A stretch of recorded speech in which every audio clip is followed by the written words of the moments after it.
L'Union des souverainistes, comme outil essentiel pour y parvenir, il le prouve aujourd'hui en soutenant Nicolas Dupont-Aignan, Charles-Henri Gallois.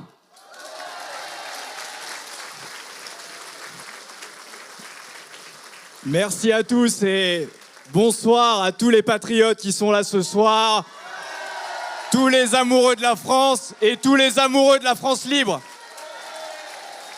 Évidemment, Génération Frexit a décidé, en son âme et conscience, de soutenir Nicolas. Il y a 1000 raisons, mais il y en a deux que je voudrais évoquer avec vous ce soir. La première, c'est évidemment, ça a été évoqué lors de ma présentation, c'est le référendum sur l'appartenance à l'Union européenne, parce qu'il est essentiel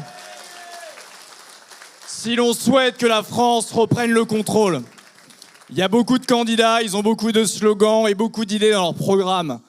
Vous prenez Jean-Luc Mélenchon, il vous dit « Un autre monde est possible ». Oui, Jean-Luc, un autre monde est possible, mais hors de l'Union européenne. Alors, vous pouvez prendre toutes les grandes mesures de tous les candidats. On peut aller plus à droite, vous pouvez parler. On va prendre l'immigration et le pouvoir d'achat qui sont deux grands thèmes. Si vous prenez l'immigration, vous le savez, le regroupement familial est gravé dans le marbre de l'Union européenne. C'est le principal pourvoyeur d'immigration. Vous ne pourrez rien faire dans l'Union européenne.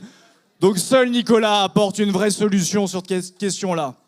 Si vous prenez le pouvoir d'achat, on peut aller chercher à gauche, on peut aller chercher à droite. C'est la même chose. Jean-Luc Mélenchon va vous dire le SMIC à 1400 € net.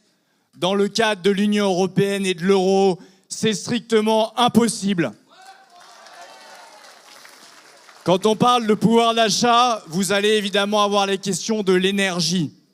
Et quand on parle de l'énergie, on est obligé de parler évidemment transition écologique, on est obligé de parler de nucléaire. Or, vous savez certainement que l'Union européenne est là aussi, comme dans à peu près dans tout domaine, un boulet incroyable. L'Union européenne est en train de saboter l'industrie du nucléaire en France. Il faut le savoir. Il y a évidemment le démantèlement d'EDF via le projet Hercule et il y a tout simplement, on n'en parle pas assez, le calcul du coût de l'électricité, c'est-à-dire le marché de l'Union européenne de l'électricité.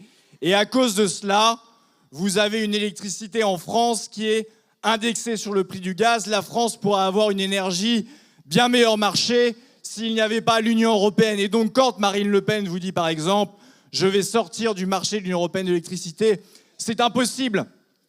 Seul Nicolas Dupont-Aignan, avec ce référendum sur l'appartenance à l'Union européenne, propose aux Français de reprendre le contrôle.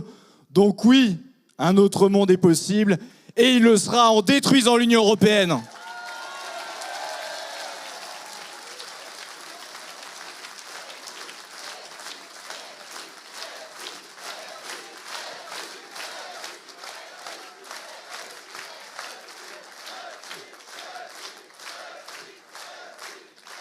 La deuxième raison, ça peut paraître anodin pour certains. Pour moi, ça ne l'est pas. C'est une sorte de valeur morale. Il faut souligner, Nicolas Dupont-Aignan n'a aucune affaire.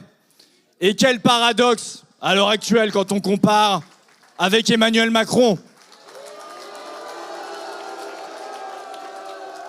On a l'impression, quand on parle de Macron, qu'il y a une affaire qui sort par jour. Il y avait, et vous le savez, le pacte de corruption, l'affaire Alstom, là aussi on parlait de l'énergie, un scandale sans nom. Ça fait maintenant plusieurs années. Que fait le parquet national financier sur l'affaire Alstom? Il y a eu évidemment l'affaire McKinsey et plus récemment, vous l'avez peut-être suivi, en tout cas c'est mon cas, je n'ai pas encore reçu les professions de foi.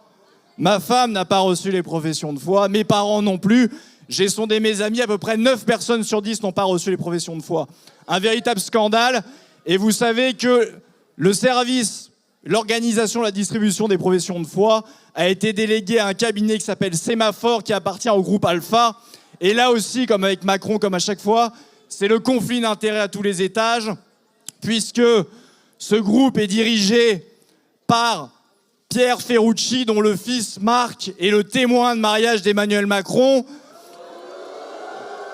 dont la femme a été le chef de cabinet. Et lui-même a été conseiller de Pénicaud, donc il y a le conflit d'intérêts à tous les étages. 300 000 euros, c'est un scandale. Donc si vous dites non à la corruption, non à Macron, il y a un seul vote utile. Dimanche, c'est celui pour Nicolas Dupont-Aignan.